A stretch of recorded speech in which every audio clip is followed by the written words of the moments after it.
3 months ago, the execution of a notorious serial killer was delayed. His name was David Wood. Over the course of several months, he sexually assaulted and killed at least 6 girls and women. Initially, David was supposed to be executed 16 years ago. However, just 24 hours before the execution, David claimed that he was intellectually disabled and that there was no one who could get him executed. Although a judge later refuted his claim, his punishment has been postponed. On March 11th of this year, 2 days before David's execution by lethal injection, his lawyers filed a renewed motion with the court for a stay of execution, claimed that the 2 cellmates who had testified against David during the trial had fabricated the facts. They had lied in exchange for commutation of their sentences or monetary rewards. Moreover, there was no evidence of actuality regarding David's conviction, but rather it was based primarily on circumstantial evidence. As a result, David, who was nearly 68 years old, had his death sentence delayed once again. David was born on June 20th, 1957, in San Angelo, Texas.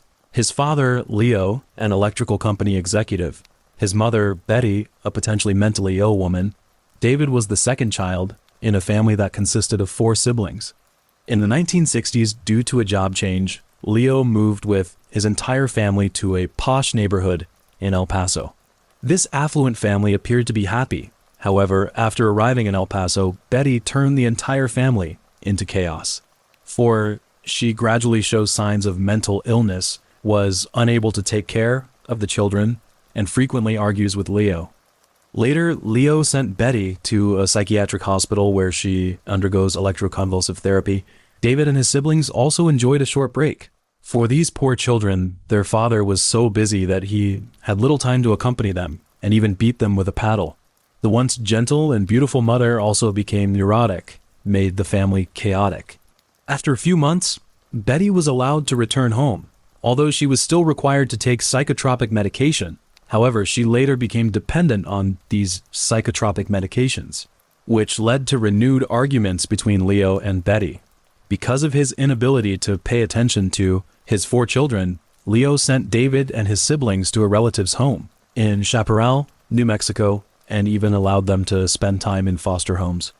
Having gone through all these things, David, who showed neurotic and ADHD tendencies during his childhood, was so much so that he was hospitalized and treated for it, and he repeated a grade. From then on, David, the boy who was supposed to be curious about the unknown, lost all interest in school.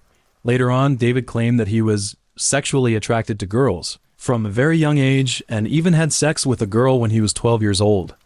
In the early 1970s, David spent most of his free time with bad boys, during which time he became addicted to alcohol and drugs. After graduating from high school in 1974 at the age of 17, David attempted to enlist in the military, but was rejected. As a result, David entered society and relied on manual labor and odd jobs to earn a living. 2 years later, this adult man, who had been fascinated with women since puberty, officially began his criminal career. On August 30th, 1976, David was arrested for molesting a 12-year-old girl, and he was sentenced to 5 years in prison. However, just 2 years later, David was eligible for parole and left prison. The molestation charge was only a minor offense for this man because in 1980, he committed 2 consecutive rapes in only 8 days. In the first incident, David sexually assaulted his female friend, a 19-year-old girl, and in the second incident, he sexually assaulted a 13-year-old stranger. Eventually, this man was sentenced to 20 years in prison. During his incarceration, David became a model prisoner and underwent several rehabilitation programs. After just 6 years, on January 14, 1987, David was released on parole. After his release from prison, David returned to El Paso, where he had lived for a long time, a place which, with its backdrop of the Franklin Mountains, was located in the Chihuahuan Desert, and which was also known as the Sunshine City because of its sunny and pleasant climate. There, David found a job at a furniture store. He occasionally worked part-time as a manual laborer and a car repairman. Because in his spare time, he often visits various bars and nightclubs. He likes places with naked dancers. In addition, David also has a strong interest in motorcycles, so he has become a member of the motorcycle club. Meanwhile, however, cases of female disappearances began to appear in the El Paso area. Between February and August 1987, a total of 9 girls between the ages of 13 and 24 disappeared.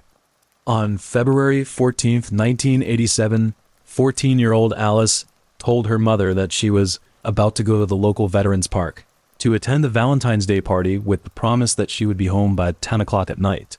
After the party, Alice traveled to a friend's house, which was about a 15 to 20-minute walk from her home. And Alice left the friend's house at 2 o'clock or 3 a.m. However, she did not return home and was never even heard from again. As an eyewitness reportedly had seen Alice at the entrance to the park talking to a young man driving a pickup truck. 3 weeks later, 13-year-old Melissa also disappeared. Her parents and Alice's parents were both co-workers.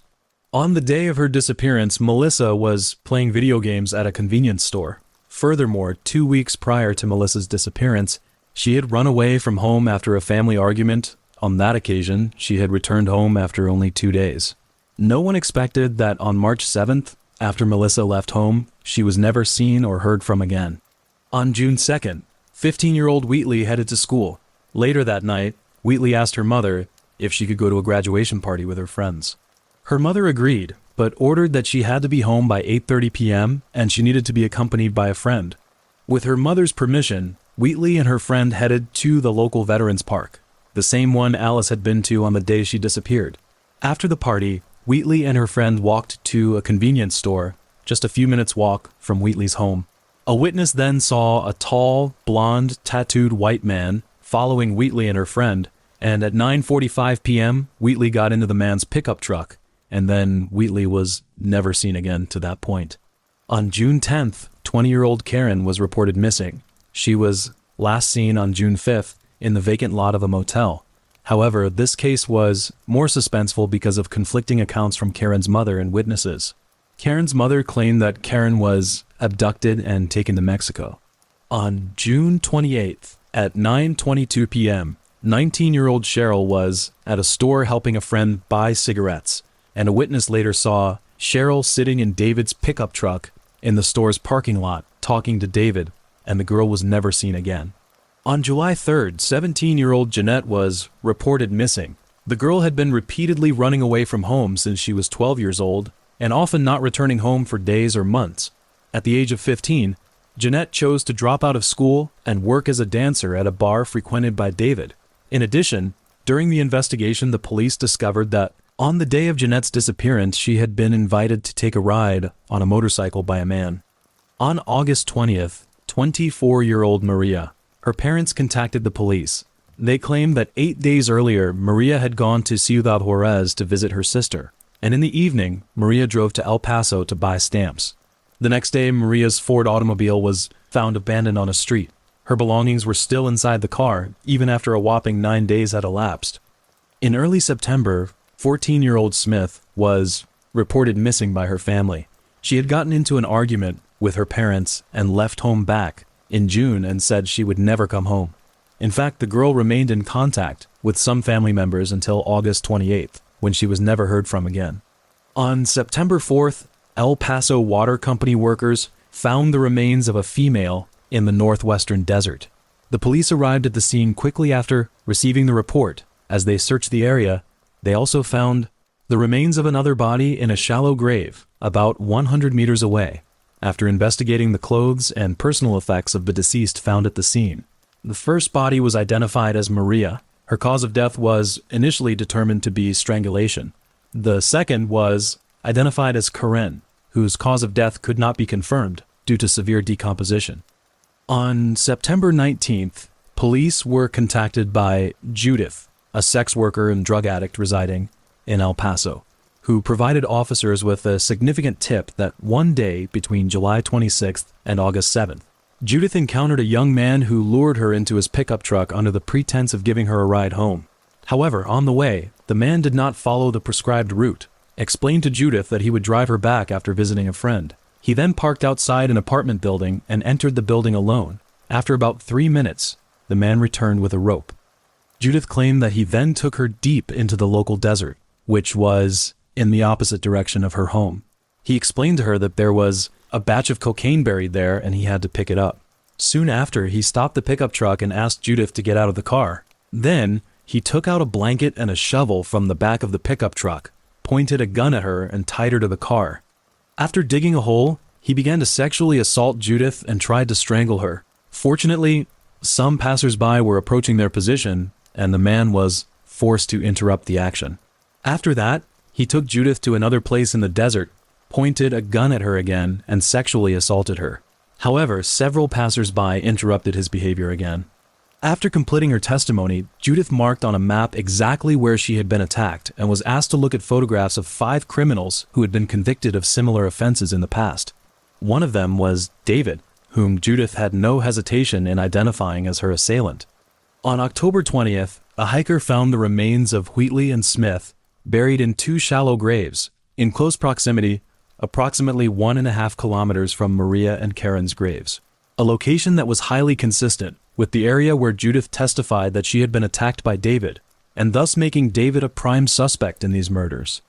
After re-interviewing witnesses to several of the girls' disappearances, investigators discovered a key clue that Maria had been present at David's business shortly before her disappearance. Witnesses in Karen's case told police that David knew Karen well and often let her ride his motorcycle, and that on the day of her disappearance, she was seen boarding a beige-colored pickup truck that was highly similar to David's car. Additionally, Smith's friends and acquaintances testified that Smith was acquainted with David, as he had invited her out on several occasions. On October 23, 1987, David was arrested by police on suspicion of kidnapping and raping Judith, but he refused to confess. 2 weeks later, police found another shallow grave in the desert not far from where Wheatley and Smith's remains were found, and the victim was identified as Jeanette. On March 14, 1988, a couple searching for aluminum cans in the desert accidentally discovered the remains of a partially buried woman at a site only a few hundred meters from where other known victims were buried. Through a jawbone match, police identified the victim as 23-year-old Ivy, who was from Colorado and had moved to El Paso to live after her marriage. According to the investigation, Ivy was last seen on May 30th, but her family and friends did not report her missing. On further investigation, the police found that Ivy had worked as a dancer in a club and had contact with people from the motorcycle subculture scene. The autopsy report revealed that Ivy had multiple stab wounds on her body and even her face was not spared. On June 16th, David was convicted of kidnapping and raping Judith, a crime that was considered an aggravating circumstance because it violated the conditions of his previous parole, and was ultimately sentenced to 50 years in prison. After being convicted, the police obtained a search warrant for David's car, personal belongings, and apartment based on the testimony of friends and acquaintances of the murdered girls and women. These witnesses said that David had contact with each victim. David's roommate told the police that in the fall of 1987, a few weeks before David was arrested, he had carefully cleaned the pickup truck with a vacuum cleaner. When searching the apartment, the police seized a vacuum cleaner and found yellow and orange fibers in its filter bag. After expert analysis, these fibers were exactly the same as the fiber samples found on the victim's clothes. After his arrest, David was held in prison. Some of his cellmates claimed that David had bragged about his crimes in prison. He described his victims as scantily clad dancers and prostitutes and claimed that he would offer drugs, lure them into his car, then took them to the desert, tie them to his truck, rape and kill them, and finally bury their corpses in shallow graves by the side of the road. Ultimately, based on this highly circumstantial evidence and not entirely reliable testimony, the El Paso County District Attorney's Office charged David with the murders of Ivy, Wheatley, Karen, Jeanette, Maria, and Smith. Although the victims, Alice, Melissa, and Cheryl, were never found, David remains the only suspect in their respective cases. Since the charges were made public, David and his legal team have been attempting to delay the start of the trial using every possible legal maneuver. Their first attempt was a motion to change the venue of the trial to Dallas, on the grounds that the extensive coverage surrounding the murders might prejudice the jury, and thus the fairness of the trial. After a series of pretrial hearings, this motion was ultimately granted, and a September 1992 trial date was set. Throughout the proceedings, David maintained his innocence and stated that he knew many of the girls in the northeast El Paso area and that many remained in contact with him even after his arrest. As a former convicted criminal, David admitted that he had researched ways to kidnap and rape women without being arrested, but he vehemently denied that he had committed any murders. He stated that if he did kill someone, he would bury the body deep in the mountains where not even wild animals could find it. During a court hearing, David admitted that he had indeed been present in the parking lot on the day of Cheryl's disappearance, but denied that he had anything to do with the case, claiming that he had been with a 16-year-old girl that night and had even spoken her name, a claim that was later proven to be true. David also admitted to knowing Karen, but claimed they had broken up 5 months before her disappearance. When asked about Wheatley and Smith's murders, David insisted that he had never met the two. In November 1992, after a comprehensive evaluation of the testimony of prison inmates and the results of an examination of fibers found in a vacuum cleaner, a jury ultimately found David guilty of 6 murders. On January 14, 1993, David was formally sentenced to death. Since his conviction, David has maintained his innocence and has filed numerous appeals with the help of his lawyers, although all of his appeals have been rejected. David's initial execution date was set for August 20th, 2009, but was postponed the day before the execution, due to his claim that he may be mentally challenged and ineligible for execution. David's lawyers provided the court with the results of 6 IQ tests, showing David's IQ scores to be 111, 64, 71, 101, 67, and 57. However, these tests did not provide sufficiently detailed background information, and the forensic psychiatric findings were deemed unreliable. And the Texas Court of Criminal Appeals ultimately ruled that David had failed to provide clear evidence of intellectual disability. In subsequent appeals, David's lawyers repeatedly requested DNA testing of physical evidence in the case, claiming that it would prove David's innocence. In 2011, DNA testing of one of the physical exhibits, blood on victim Smith's clothing, showed that the DNA did not belong to David.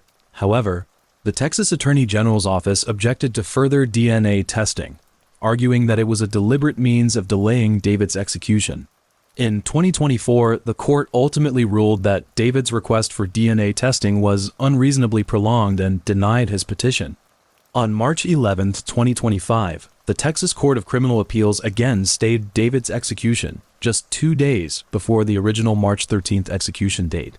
This stay was based on David's latest appeal, which included multiple claims of his innocence, destruction of evidence, and false testimony at trial. As of March 2025, David remains on death row in Texas.